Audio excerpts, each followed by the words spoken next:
All right, so today I got a package in the mail. It's not the package that I wanted, but it is kind of cool. We have a big old box of minis here. I think we got about 20 minis. Came in for a commission paint job from someone on Etsy. So I figured I could go through them. We could take a look at them, and then in the future, you guys can maybe see how we batch paint a little bit and how we get through a large number of minis on a schedule. There's a reason why the box is already open. I actually tried to shoot this video earlier, but I shot the entire thing in slow motion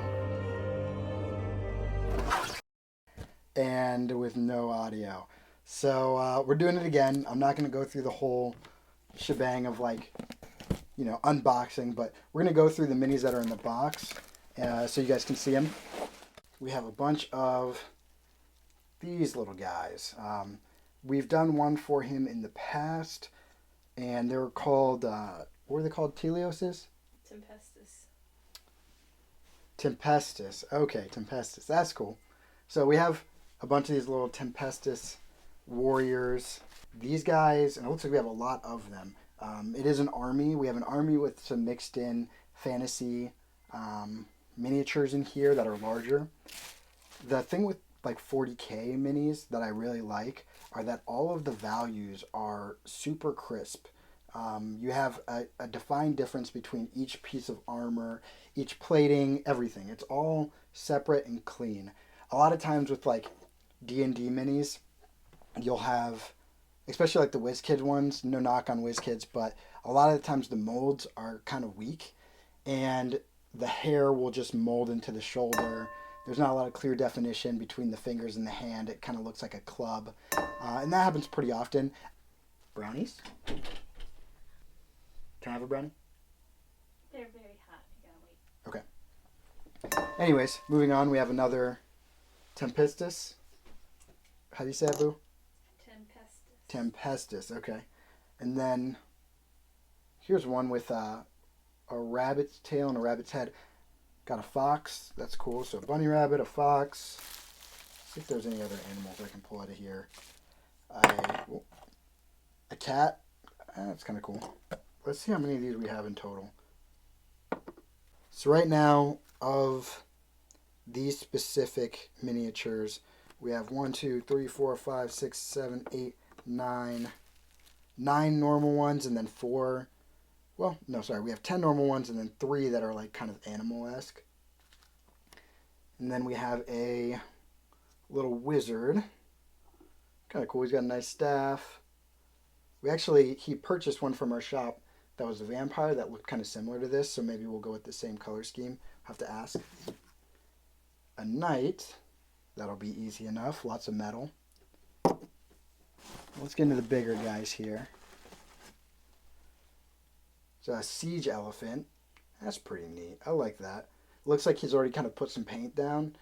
He's got some true metals, or at least some silver down on this ball and chain, and then some blue down for the skin. It actually might serve as a decent base coat. And the base is really cool. It's got like a whole door that it's standing on. I like that. This one's heavy. Ooh. This one's pewter. So pewter miniatures are like a lead mixed metal, and they are, oh nice, magnetic too.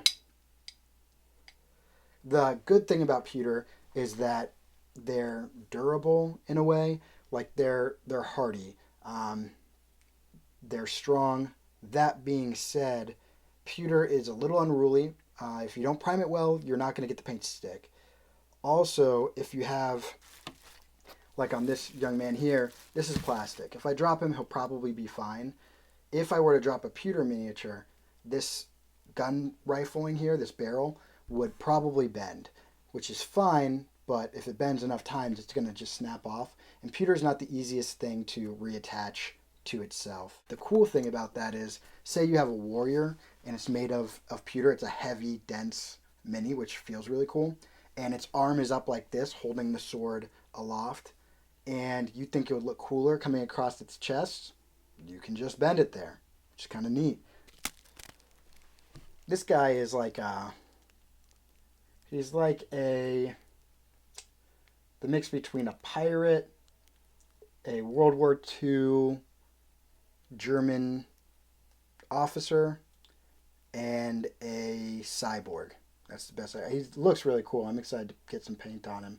There's lots of cool little values here in the chest. He's got a lot of little, just little details that are crisp that we can sure up and pop on some highlights.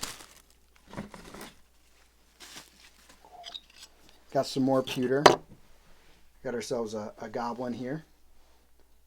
Goblin is pretty neat. He's really dark. It's kind of hard to see some of his details right now, but there's good texture. There's a couple warts on the arms. We'll make that pop.